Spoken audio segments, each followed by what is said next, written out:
Terima kasih, selamat malam. Hari ini saya membawakan materi tentang sikap. Anda sudah memutuskan hadir di sini, tentunya ini adalah kategori orang yang mau sebagai network builder, bukan penjual aja, tapi Anda menjadi seorang pembangun jaringan. Di sini saya katakan bahwa kalau Anda sudah memutuskan untuk memiliki bisnis yang besar, tentunya dengan teknik dan sikap yang benar ya. Ada 3 poin kalau Anda ingin memiliki usaha yang besar. Sikap, knowledge atau pengetahuan, kemudian effort atau usaha. Orang membangun usaha ini kepingin sekali memiliki usaha yang tumbuh besar. Cuma permasalahannya sikapnya udah bagus, selalu datang ke pertemuan, meeting kecil dia selalu ikut. Pengetahuannya banyak sekali. Cuma masalahnya dia nggak pernah kerja, nggak ada effortnya. Bisa nggak punya bisnis yang besar? Nggak bisa. Nggak pernah presentasi, nggak mungkin. Ada orang yang presentasi terus, semangat sekali dia bekerja, effortnya keras sekali. Kemudian pengetahuannya banyak. Tapi orang tersebut tidak mau berubah, ya bisnisnya nggak akan pernah besar. Sikapnya bagus, kemudian dia bekerja keras, presentasi terus, tapi nggak pernah datang ke pertemuan kecil seperti ini.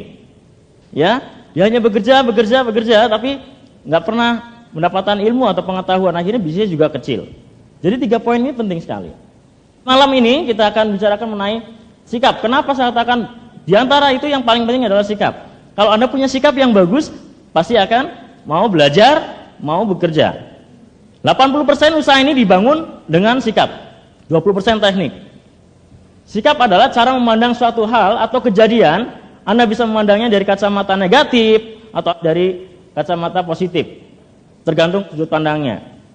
Besar kecilnya bisnis Anda ditentukan oleh sikap Anda. Apakah Anda memiliki sikap yang negatif atau yang positif?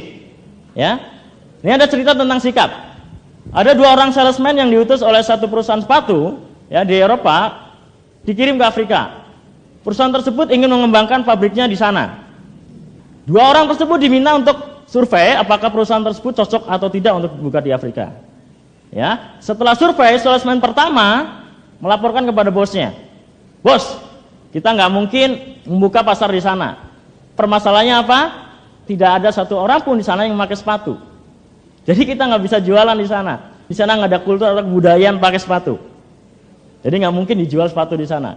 Kalau kita buka pabrik di sana, kayaknya kita akan bangkrut, sia-sia, percuma." Berikutnya ada sikap salesman yang kedua yang mengatakan bahwa, "Bos, luar biasa sekali, ya. Tidak ada satu orang pun yang memakai sepatu di sana. Wah, ini potensial banget. Kalau kita membangun pabrik di sana dan mendidik orang untuk mengetahui pentingnya menggunakan sepatu, kayaknya kita mendapatkan pasar yang kosong."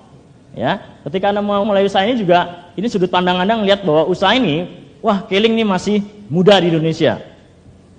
Nah, untuk memiliki bisnis yang besar memerlukan 6 sikap. Di mana di sini, bagaimana sikap Anda terhadap Keling atau dengan bisnis ini? Ini yang terpenting. Apakah Anda melihat bisnis ini sebagai bisnis kecil-kecilan atau bisnis besar? Banyak orang tertarik membangun usaha ini hanya sekedar coba-coba, siapa tahu sukses. Itu rentan sekali. Kemudian ada orang yang mengatakan bahwa ini bisnis kedua setelah pekerjaan pokok saya. Nomor 1 adalah Tuhan, keluarga, dan pekerjaan saya. Tapi bisnis ini nomor 2. Nonton televisi nomor 5. Nah, kalau udah menempatkan seperti itu, bagus sekali. Tapi kalau Anda mau membangun usaha ini tapi nonton televisi masih nomor 2, Anda susah sekali untuk berhasil di usaha ini. Kenapa? Ya mungkin Anda akan susah sekali untuk mempunyai sikap bahwa bisnis ini besar. Itu nanti akan menentukan besar kecilnya bisnis Anda. Dulu berpikir, wah, pegawai bank kok jualan klorofil, Anda akan merasa kecil. Sekarang apa yang Anda jual sebenarnya? Yang Anda jual adalah kesempatan. Kesempatan untuk hidup lebih sejahtera lagi, lebih makmur lagi, lebih sehat. Contoh, katakanlah kalau Anda jual produk. Katakan seperti ini, Budi, kayaknya kita udah 5 tahun kita nggak ketemu ya. Wah, kamu gemuk sekali. Saya ada obat untuk mengurus badan loh, 2 hari kamu akan turun berat badan. Biasanya kalau kita ketemu teman lama, "Halo Bud, apa kabar? Wah, luar biasa, kamu kerja di mana sekarang?" "Oh, saya kerja di PU." "Wah, kita lama ya nggak ketemu. Gimana, kamu udah menikah?" "Oh, saya udah menikah, punya anak 2. "Wah, enak dong ya, selamat," gitu ya. Misalnya kan seperti itu ya. Wah, enak sekali. "Nah, sekarang kerja di mana?" "Oh, di PU." "Selain itu, saya lagi cari-cari usaha ini.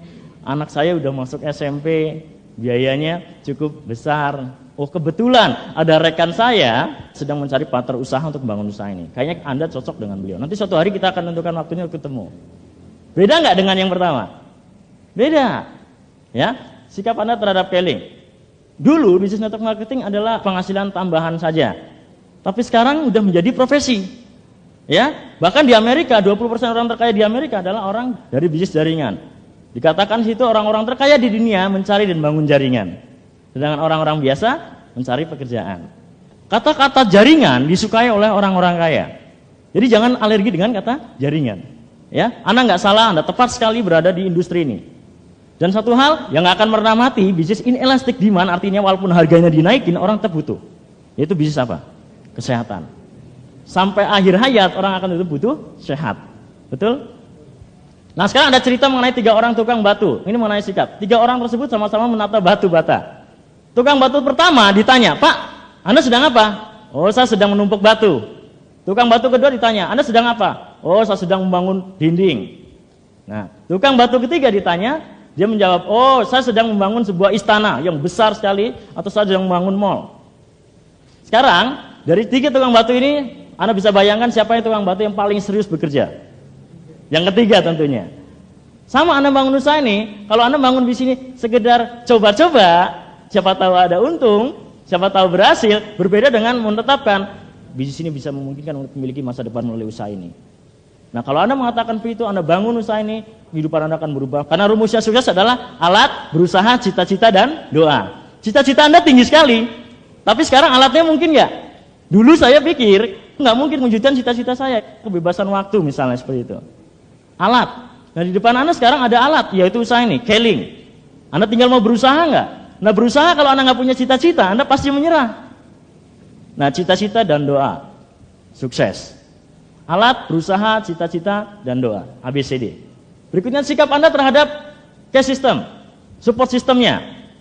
Banyak orang yang bangun usaha ini ingin pakai cara-cara sendiri, kelihatan hebat. Oh saya punya cara sendiri. Dan beruntung sekali kita berada di perusahaan Keling ini ada punya support system yang terus terang. Banyak di usaha lain dalam satu perusahaan setiap grup memiliki support system sendiri. Tapi di sini cara menjalankan usaha ini sama. Yaitu support sistemnya yang menyediakan, pertama adalah menyediakan sistem pendidikan. Yang kedua, cash system memberikan track untuk berlari. Ya, Anda nggak perlu cari cara sendiri. Ya, dukungan dari seluruh dunia. Cash system ada di 25 negara, ada di 26 provinsi di Indonesia. Dan saya katakan Anda nggak perlu berbakat bisnis kalau Anda mau belajar. Cash system adalah seperti bisnis schoolnya. Nah, bagaimana sikap Anda terhadap upline atau sponsor Anda?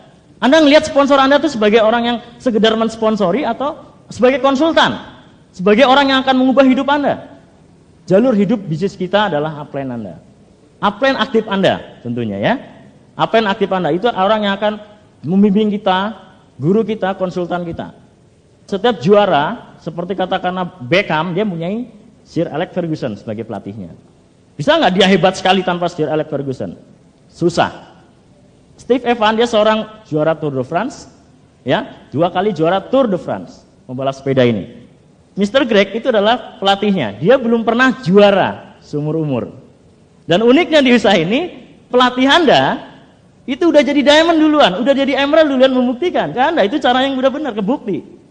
Anda kepingin penghasilan 20 juta, upline Anda udah penghasilan 20 juta, sehingga dia tahu cara mengajarkan kepada Anda, menunjukkan kepada Anda bisa penghasilan 20 juta. Itu sikap Anda terhadap upline Anda. Walaupun mungkin lebih muda dari Anda. Ya, kita mesti belajar dari mereka. Bagaimana sikap Anda terhadap cita-cita Anda atau kerja keras Anda? Banyak orang menganggap bahwa bisnis seperti ini itu nggak perlu kerja keras. Ya, sponsor 3 orang tiba-tiba jadi emerald.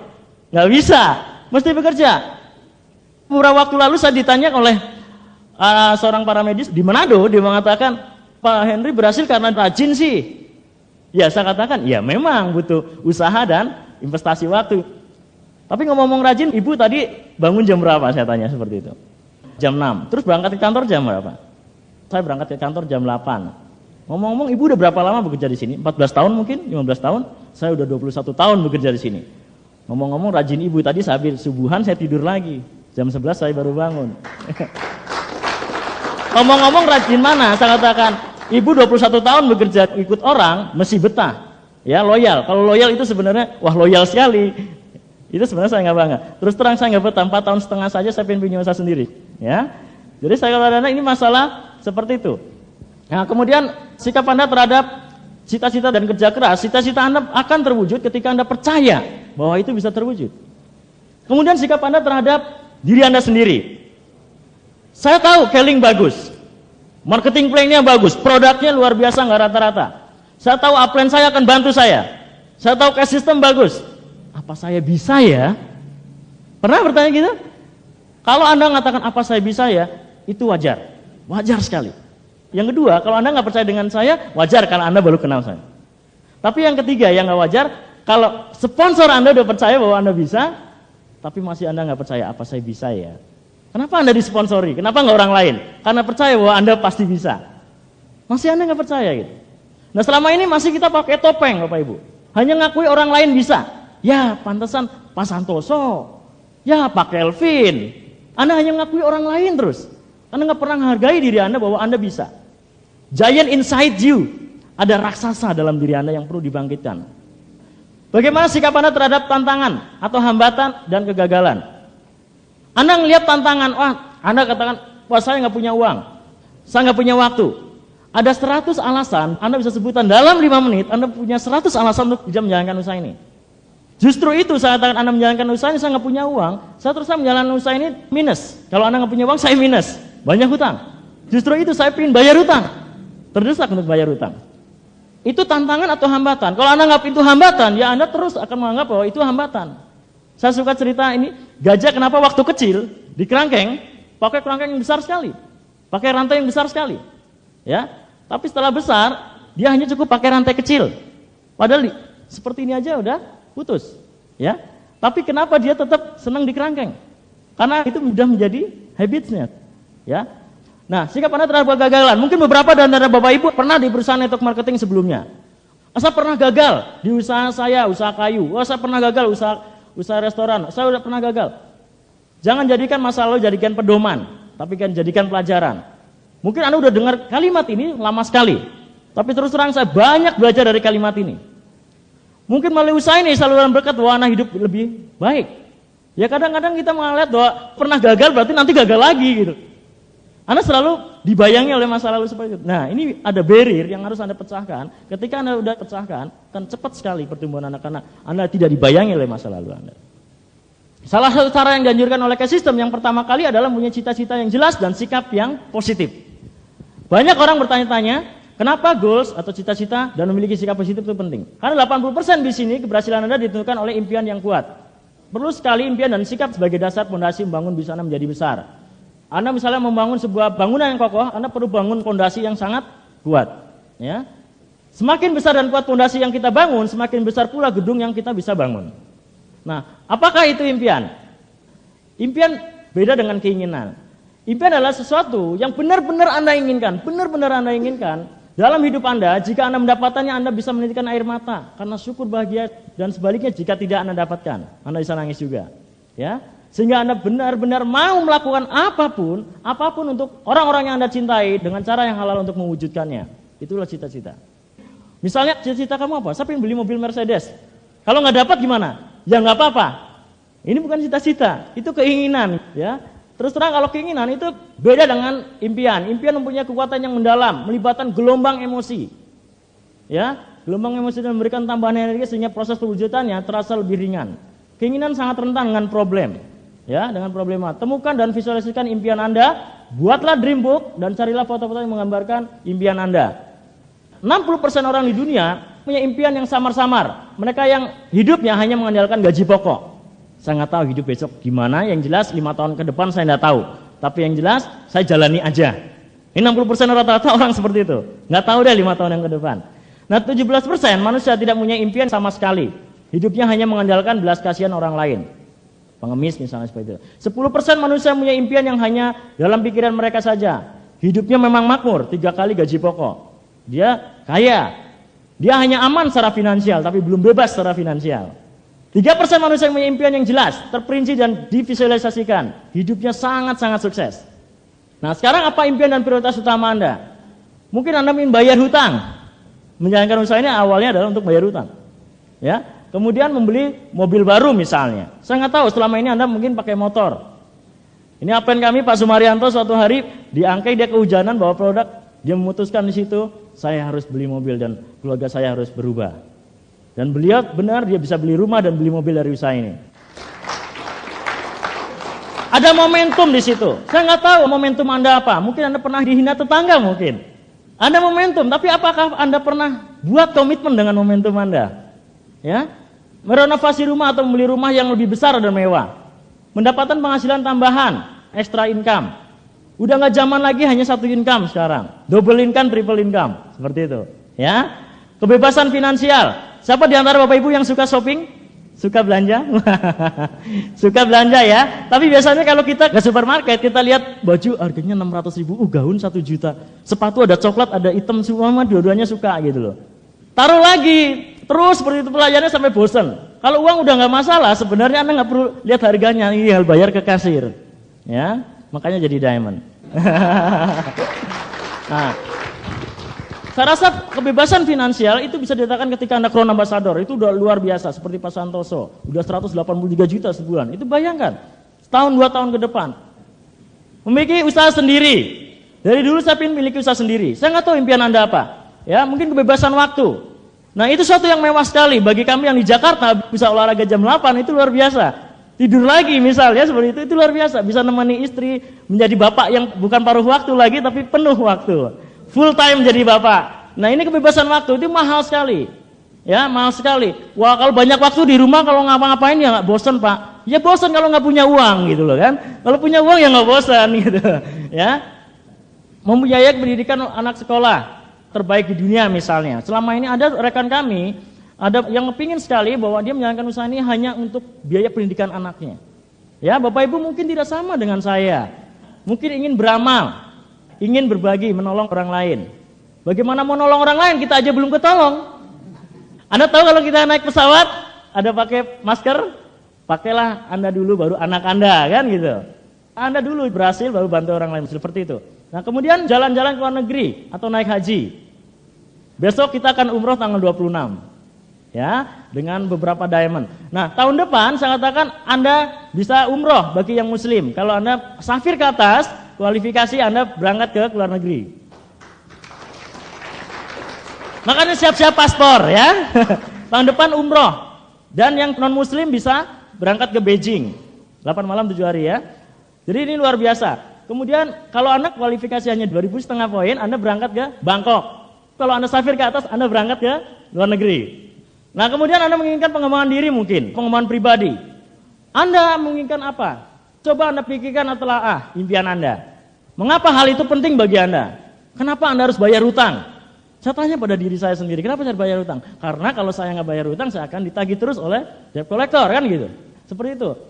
Jika hal tersebut tidak terwujud, apa yang terjadi dengan Anda? Hidup saya nggak akan tenang. Ya. Jadi jangan kalau pengen mobil BMW, kalau nggak dapat apa? Ya nggak apa-apa, ya lain persoalannya. Nah, kapan hal tersebut akan terwujud? Nah, Anda tetapkan tanggalnya. Tetapkan tanggalnya. Ya, saya pengen bebas hutang, tapi kapan? 10 tahun? Ya. Kemudian apa yang Anda lakukan untuk mewujudkannya? Apa upaya Anda? Lakukan action plan-nya, buat action plan-nya. Konsultasikan kepada upline Anda. Upline, saya kepingin sekali menjadi emerald sepatnya. Alasan kenapa kita perlu punya cita-cita? Kenapa sih kita perlu cita-cita? Dari tadi ngomongin cita-cita, apa sih? Alasan yang pertama adalah Anda memiliki usaha sendiri. Usaha ini tidak ada bos.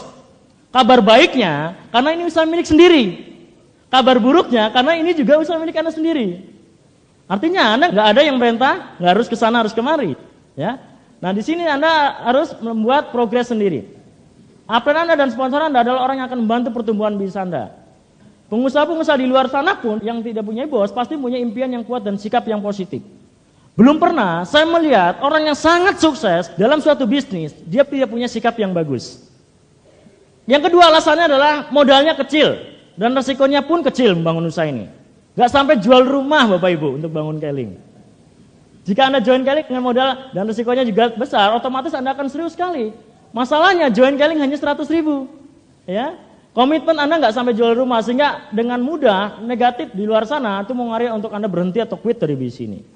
Nah, jika Anda memiliki cita-cita yang kuat dan sikap yang positif, Anda akan memiliki pertumbuhan bisnis yang besar. Kemudian yang ketiga, alasannya yang ketiga adalah segala pencapaian yang besar di dunia ini selalu dimulai dari sebuah impian. Ya, Thomas Alva Edison menemukan lampu pijar, melakukan percobaannya lebih dari 2000 kali. Tapi dia tidak menyerah sehingga kita dapat menikmatinya sekarang lampu pijar seperti ini.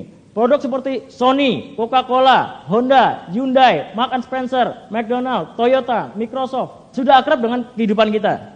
Beberapa di antaranya bahkan seakan telah menyatu dengan detak jantung kegiatan kita sehari-hari ya. Timbul pertanyaan, bagaimana usaha yang kini telah meraksasa itu dulunya dirintis? Pernah nggak terpikir seperti itu? Kok bisa Toyota hampir 10 mobil di jalan, itu 10:1 Toyota. Betul? Nah, Anda pernah berpikir seperti itu? Boleh dikatakan dari nol besar. Secere Honda, Chun Ju-yun dari Hyundai, Michael Mark dari Marks and Spencer, awalnya betul-betul miskin. Ya? Betul-betul miskin. Honda semula hanya seorang pencuru yang bertugas menimang bayi sebelum dia mengenal otomotif ya. Dia hanya seorang kacung.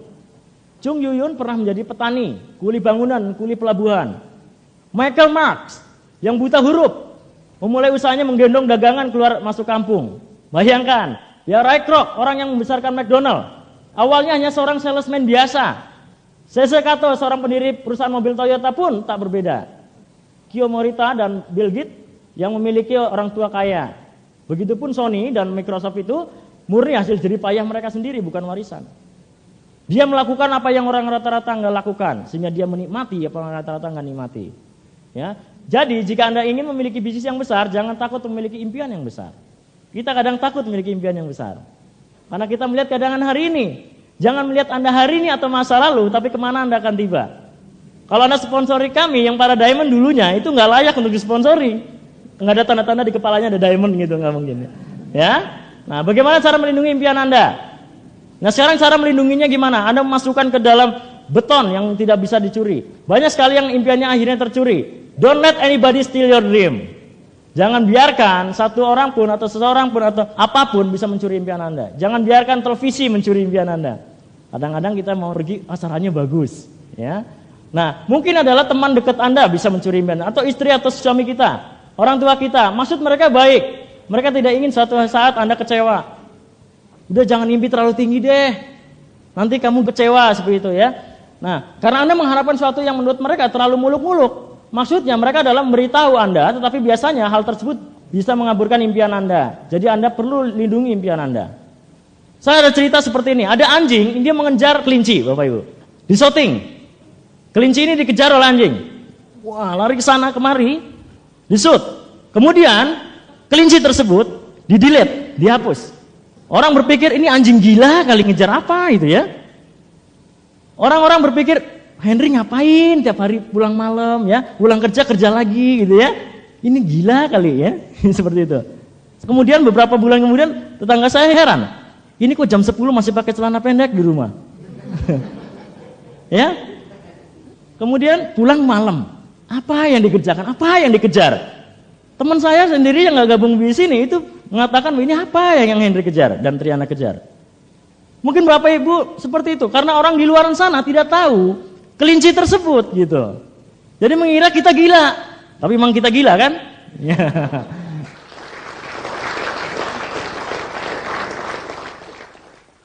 Beberapa hari yang lalu mobil terparkir di depan rumah. Ini kerjanya apa? Punya mobil bagus. Kadang kita terlalu sibuk apa yang orang lain pikirkan tentang diri kita. Nanti tetangga kita bilang apa? Kita kerjain keling katanya. Jadi lindungi impian Anda. Cara melindungi impian Anda, yang pertama adalah visualisasikan impian Anda.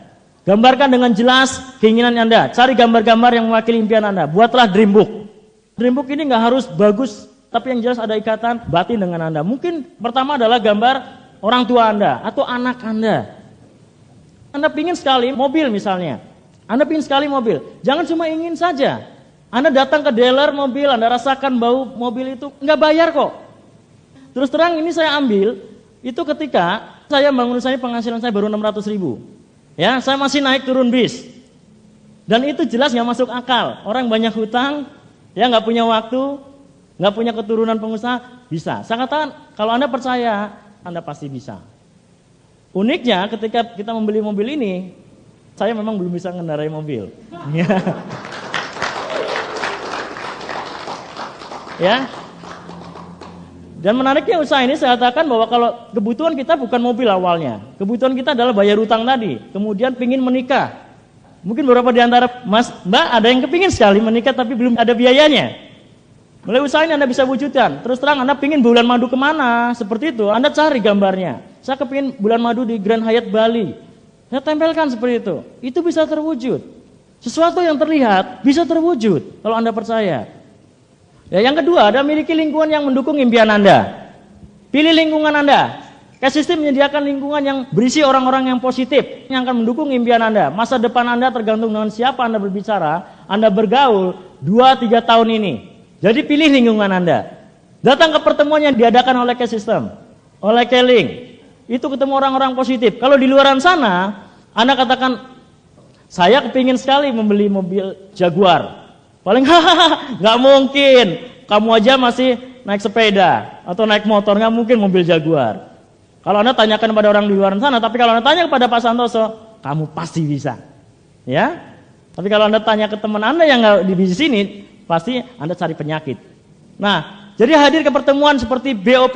Wah, saya udah pengalaman, udah gitu-gitu aja datang ke BOP. Hadir setiap pertemuan. Justru Anda perlu hadir ketika Anda merasa nggak perlu datang pertemuan, Anda merasa lagi nggak semangat, datang ke pertemuan, Anda akan semangat lagi. Ketemu orang-orang yang semangat. Karena di luaran sana banyak sekali orang negatif. Yang ketiga, baca buku yang dianjurkan oleh K-System. Buku berpikir dalam jiwa besar misalnya. Cara mencari kawan dari orang lain, skilled people. Mungkin bukunya murah, hanya jual klorofil aja bisa beli buku. Buku akan sangat membantu untuk memperkuat impian Anda untuk permohonan alam bawah sadar. Kita udah terlalu sering dapatkan hal negatif. Bagaimana kita membuang kotoran yang ada di kepala kita dengan buku. Buku ini bagus sekali, di mana hal yang direkam di dalam bawah sadar Anda adalah hal-hal yang diulang-ulang, hal-hal yang emosional. Karena kita terbiasa hidup dalam lingkungan yang negatif, maka untuk pemegangan hal-hal yang positif memerlukan 10 kali lipat daripada hal-hal yang negatif. 10 kali lipat untuk hal yang positif. Kalau Anda baca koran misalnya, pemerkosaan, pembantu oleh majikan. Nah, di sini ada pembangunan masjid atau pembangunan gereja. Anda pasti baca mana dulu? Wah. Iya, karena kita lebih respon dengan hal-hal negatif lebih cepat. Yang positif itu butuh 10 kali diulang-ulang terus. Hati-hati ya dengan kata-kata negatif. Yang keempat, kaset. Dengarkan kaset pelajaran atau motivasi dari orang-orang yang telah sukses di Keling, yang telah dilakukan oleh K-System. Sekali lagi bahwa Anda akan banyak sekali berhadapan dengan hal yang negatif di luaran sana. Jadi Anda perlu mendapatkan input-input yang positif dari orang-orang yang sudah berhasil di sini. Anda dengarkan setiap saat. Begitu Anda masuk mobil, Anda setel kaset. Kaset ini akan memberikan makanan pada otak. Dan ini merupakan informasi yang sangat murni. Misalnya grup Anda, usaha Anda ada di Ternate, usaha Anda ada di Aceh. Semua bahasanya sama. Kesamaan bahasa. Usaha kita itu adalah manusia, bukan komputer loh. Kita bukan menggunakan orang untuk sukses, tapi kita memberdayakan orang untuk sukses. Sekarang kalau Anda bisnis jaringan komputer misalnya, Anda capek, Anda tinggal matikan aja. Maka kita bisa istirahat. Tapi kalau Anda berhubungan dengan manusia, Anda perlu tahu bagaimana cara berhubungan dengan manusia. Anda perlu baca buku. Kemudian akan berbahaya sekali ketika pertumbuhan keuangan kita lebih cepat daripada pertumbuhan pribadi. Misalnya Anda masih muda sekali, Anda cepat sekali penghasilannya, kepribadian Anda nggak berubah, Anda akan menjadi sombong. Anda akan boros, hilang penghasilan Anda. Seiring dengan pertumbuhan pribadi bisa Anda akan tumbuh. Yang paling penting adalah jangan takut untuk bermimpi. Ya, punya impian itu nggak bayar. Jangan takut punya impian. Ya, karena kadang kita melihat keadaan kita hari ini yang susah. Anda harus melihat visi, riset, hasil. Seorang Ben Johnson, dia udah melihat garis finish sebelum dia start. 9 detik dia bisa capai. Karena apa? Karena dia memiliki tujuan yang jelas. Jadi miliki tujuan yang jelas, Anda nggak akan kabur. Asal Anda mau bekerja keras di sini, kita bergerak di dalam impian. Anda bukan sedang berhayal. Anda mungkin tidak mendapatkan semua yang Anda impikan, tapi Anda tidak mendapatkan apapun kalau Anda nggak punya impian. Tanpa Anda memimpikan terlebih dahulu, Anda nggak mungkin. Jangan takut memiliki impian yang kecil, karena impian bukan untuk dibanding-bandingkan. Tapi impian adalah sesuatu yang mendorong Anda untuk keluar dari zona kenyamanan Anda, untuk mendapatkan apa yang Anda inginkan. Ya, jadi bukan dibanding-bandingkan. Dreambooknya punya saya, mobilnya Bentley, bagus sekali. Impian kamu cuma mobil Kijang. Ya, tidak untuk dibanding-bandingkan, Bapak Ibu. Di sini berbeda, kebutuhan orang mungkin adalah anak. Impiannya adalah anak. Kalau Anda nggak berani bermimpi, Anda nggak punya impian, cari ketakutannya. Anda hari ini mungkin masih bekerja. Bayangkan 2 tahun lagi seandainya Anda nggak dibutuhkan lagi di perusahaan Anda. Artinya Anda di PHK. Kemudian apa yang terjadi seandainya Anda hari ini Anda sehat? Bagaimana kalau 2 tahun lagi atau setahun ke depan Anda nggak sehat lagi? Anda sakit misalnya, Anda sudah tidak produktif lagi. Kalau badan kita sehat jadi aset, tapi kalau sakit jadi liabilities. Betul nggak? Kita mengeluarkan banyak uang. Jadi kalau Anda nggak berani bermimpi, cari ketakutannya. Saya susah punya impian, tapi saya bayangkan kalau saya nggak berhasil, saya nggak bisa menyekolahkan adik saya yang kelas 3 SMA sekarang. Kalau saya nggak berhasil, hidup saya akan gini-gini terus, terjerumus hutang terus. Kalau Anda nggak berani bermimpi, cari ketakutannya. Saya punya cerita kalau Anda punya impian, ada seorang musafir, dia melakukan perjalanan, dia membawa makanan dan minuman di sampingnya. Suatu hari dia melakukan perjalanan. Apa yang terjadi ketika di jalan, melihat ke belakang di hutan, ada macan. Dia lari keras sekali, kelihatan macannya kelihatan, udahlah nggak apa-apa. Dia mau menuju sebuah pulau impian di mana di sini ada keluarga yang bahagia, wanita cantik ya, anaknya bahagia, makanan enak seperti itu. Ada pulau impian, dia akan tuju ke sana. Tapi dia mau makanan, nggak kelihatan ini, pulau impian pasti kecape lah, nggak apa-apa. Ini ada makanan ini, nggak perlu buru-buru.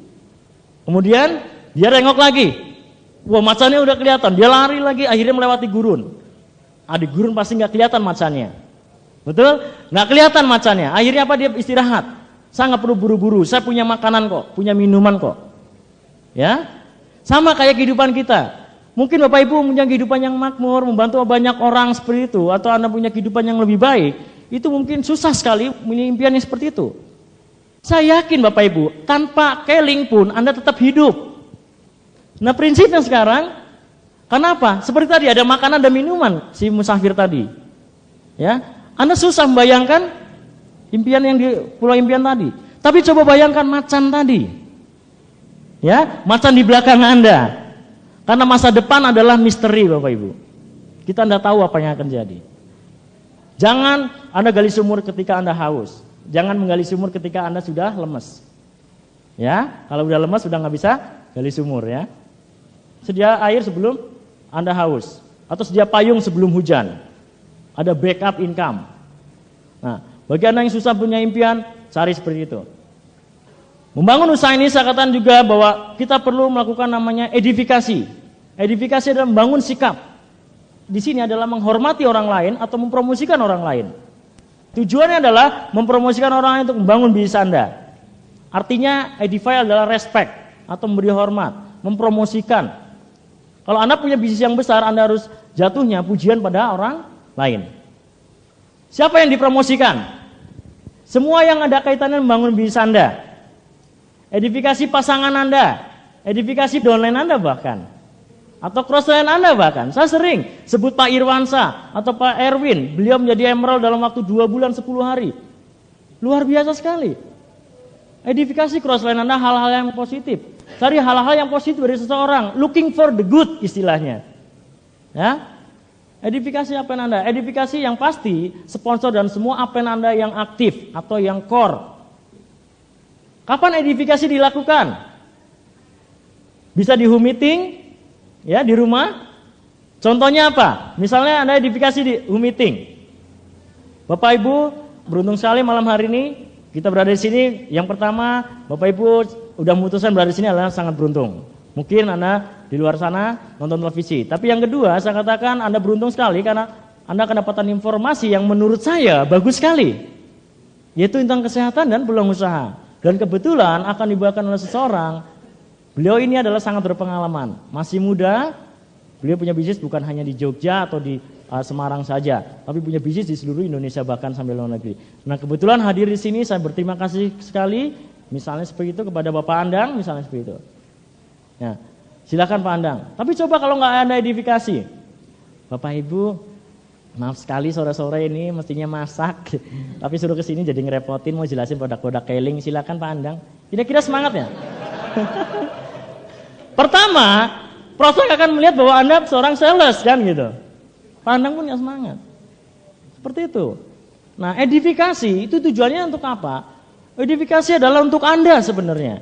Bukan untuk sponsor atau upline Anda, bukan. Siapa yang untung? Anda. Ya. Edifikasi di ruang tamu misalnya katakanlah disediakan air minum yang khusus atau dibawakan tasnya, itu adalah edifikasi yang bagus di ruang tamu. Kalau di BOP seperti apa? Di BOP misalnya Anda mengedifikasi, Anda bisa ceritakan, itu nanti saya kenalkan dengan upline saya, misalnya seperti itu, Pak Sumaryanto. Anda bisa nyamperin Pak Sumaryanto. Anda udah ceritakan ratusan kali tentang Pak Sumaryanto kepada downline Anda ini. Ya, kemudian Pak Sumaryanto akan mengatakan apa? Pak Sumaryanto akan mengatakan, percaya saja apa yang dikatakan oleh Bapak Ek. Anda pasti berhasil, Anda di jalur yang benar. Ya, dampaknya 1000 kali. Anda cerita 100 kali, dampaknya 1000 kali. Akhirnya apa? Downline Anda percaya dengan Anda. Coba kalau nggak ada edifikasi, mereka pakai cara sendiri. Wah, ini kepala dinas, ya. Wah, ini saya direktur. Akhirnya apa? Mereka punya sikap yang arogan semua. Ya, semua di sini kita untuk bisa rendah hati, untuk bisa melakukan di mana ada level-levelnya edifikasi. Ya. Ya, jadi edifikasi di BOP akan mudah sekali. Nah, level-level di edifikasi yang pertama mulai dari mulut saja. Enggak tulus, ya. Hanya lewat mulut saja. Yang kedua, dengan tindakan. Biarkan upline Anda lebih aktif bicara saat follow up prospek Anda misalnya. Biasanya kita lebih banyak bicara, ya. Jadi udah dengan tindakan bahwa Anda menjadi orang yang memang rendah hati dan mau belajar. Di situ upline Anda yang akan bicara, di situ dengan tindakan. Nah, yang ketiga, dengan tulus dalam hati. Ini yang bagian yang paling susah mengedifikasi. Bagi saya, nomor 3 ini adalah susah sekali. Yaitu selalu positif dengan upline Anda. Susah, bukan? Selalu positif dengan upline. Berpikir positif pada level yang paling susah. Percayalah, upline Anda akan peduli pada Anda dan grup Anda. Kalau Anda pura-pura mengedifikasi upline Anda, itu akan ketahuan bahwa Anda pura-pura. Tapi kalau Anda benar-benar dari dalam hati bahwa Anda mengedifikasi, mempromosikan, memberi respect kepada upline Anda, itu betul-betul kelihatan sekali. Beda dengan kalau Anda berpura-pura. Edifikasi adalah bagian dari sistem cara membangun usaha ini. Ya, edifikasi upline Anda. Karena terus terang kerjaan di bisnis kita ada 2 aja, Bu. Mau jadi motivator atau jadi promotor. Kalau jadi motivator itu sebenarnya kerja bodoh. Anda motivasi downline Anda sampai jam 4 pagi. Kerja bodoh. Kerja pintar adalah promosi. Promosikan orang ke pertemuan, promosikan kaset, promosikan produk, ya, promosikan upline Anda. Biarkan upline Anda yang bekerja. Ya, saya senang sekali ketika Pak Sumaryanto bikin pertemuan misalnya, atau Pak Santoso bikin meeting, saya akan promosikan habis-habisan. Karena apa? Saya percaya di meeting dia akan dapatkan banyak hal. Kalau saya datangkan 40 orang misalnya atau 50 orang belajar semua tanpa harus saya memotivasi satu-satu. Betul? Jadi promosi adalah kerja pintar. Promosikan sukses seminar. Ya, ini kerja pintar. Promosikan sukses seminar. Tiap hari ngomongin sukses seminar. Karena apa? Terus terang saya jadi diamond itu gara-gara sukses seminar. Saya waktu datang sukses seminar peringkat saya masih kecil. Nah, kemudian saya putuskan di situ untuk jadi manajer, kena manajer. Kemudian datang ke sukses seminar lagi di situ, peringkatnya masih ruby, downline saya udah emerald. Saya putuskan di horizon waktu itu, saya putuskan bulan depan saya emerald. Kena emerald. Ketika di Kuala Lumpur ada sukses seminar, saya datang ke sana dengan Pak Kelvin. Emerald nggak dianggap. Istilahnya tidak dihargai sama sekali. Saya pikir, yes, saya akan jadi diamond. Ternyata betul jadi diamond. Jadi yang terpenting adalah di situ, kalau Anda bisa datangkan sukses seminar 3 kaki Anda membawa 10-3 misalnya, seperti itu. Di situ Anda memutuskan ada 4 orang saja memutuskan, yes, saya mau jadi emerald. Maka Anda jadi apa? Jadi diamond. Minimal kalau 3 usaha Anda saja di 3 kaki berbeda memutuskan, saya jadi manajer bulan depan. 2 bulan lagi saya akan jadi manajer. Anda apa? Emerald. Anda nggak perlu susah-susah memotivasi sampai pagi. Datangkan sukses seminar, belajar dari Crown Ambassador langsung, datang ke sukses seminar nanti. Saya belum sukses Bapak Ibu, tapi nanti ada Crown Ambassador yang sangat kaya, Crown Ambassador Abdul Qadir. Dia punya aset kekayaannya luar biasa. Anda harus belajar dari Crown Ambassador 1 ini. Pak Santoso, saya banyak belajar dari beliau. Ya, datang ke sukses seminar nanti. Kalau ngomong-ngomong, wah mahal sekali. Sukses seminar 100.000 atau 150. Mobil saya mau saya jual, belum saya naikin. Saya jual 150. Anda punya uang nggak? 150. Betul? Anda pasti kalau yang berpikir pintar, pasti Anda akan ambil keputusan. Anda jual 200 juta, akan laku kayak kacang. Besok udah ada yang ambil kan, seperti itu. Karena Anda tahu hasilnya. Kalau Anda tahu hasilnya, datang ke sukses seminar, hidup Anda akan berubah. Anda akan datang karena Anda tahu hasil yang akan Anda dapat. Promosi adalah penting sekali dan edifikasi tadi. Kemudian teachable. Kalau Anda membangun sikap Anda, yang paling susah adalah teachable. Membangun sikap untuk teachable. Sikap mau belajar. Kalau Anda ingin menjadi pemain golf profesional, Anda belajar dari seorang ahli golf. Seperti itu. Kalau Anda mau kuliahnya lulus, belajar dari seorang profesor atau doktor. Nggak bisa Anda belajar dari orang yang drop out. Ya, Anda harus belajar dari orang yang memang sudah berhasil. Teachable adalah bagian yang susah. Sampai hari ini saya masih belajar untuk rendah hati, belajar, mendengarkan dan belajar dari Pak Sumaryanto. Apa yang kita? Susah sekali untuk menjadi orang yang teachable. Kadang-kadang kita merasa saya lebih senior, saya lebih mengetahui. Mungkin Anda berpengalaman sekali di bisnis network marketing lain. Pernah mungkin. Tapi di sini sangat teman-teman kita merasa hijau, kita akan tumbuh. Kalau kita merasa matang, kita akan busuk. Selalunya kita akan merasa hijau terus. Dan Anda tahu orang-orang berhasil selalu rendah hati. Ya, Anda lihat crown ambassador mereka rendah hati. Seperti itu. Teachable. Kita mau belajar. Anda akan punya bisnis yang besar. Ya, percaya sama saya bahwa di mana di sini kalau Anda mau rendah hati, mau belajar, itu bagian memang paling susah. Tapi kalau teachable, saya pikir teachable itu adalah nurutin apa yang dikatakan oleh Upland. Ya diem aja, tapi saya nggak melakukan. Itu bukan teachable. Teachable bukan sekedar ngangguk-ngangguk. Teachable adalah melakukan apa yang disarankan oleh Upland Anda. Upland Anda memang bukan bos Anda, tapi terus terang itu adalah arsitek masa depan Anda. Saya boleh kehilangan grup saya 1.000 orang, tapi saya nggak boleh kehilangan Pak Santoso, Pak Kartaviler, Pak Sumaryanto. Karena dengan beliau, insya Allah kita punya bisnis yang lebih besar lagi. Oke, sampai ketemu tanggal 23 di Jakarta. Terima kasih. Assalamualaikum.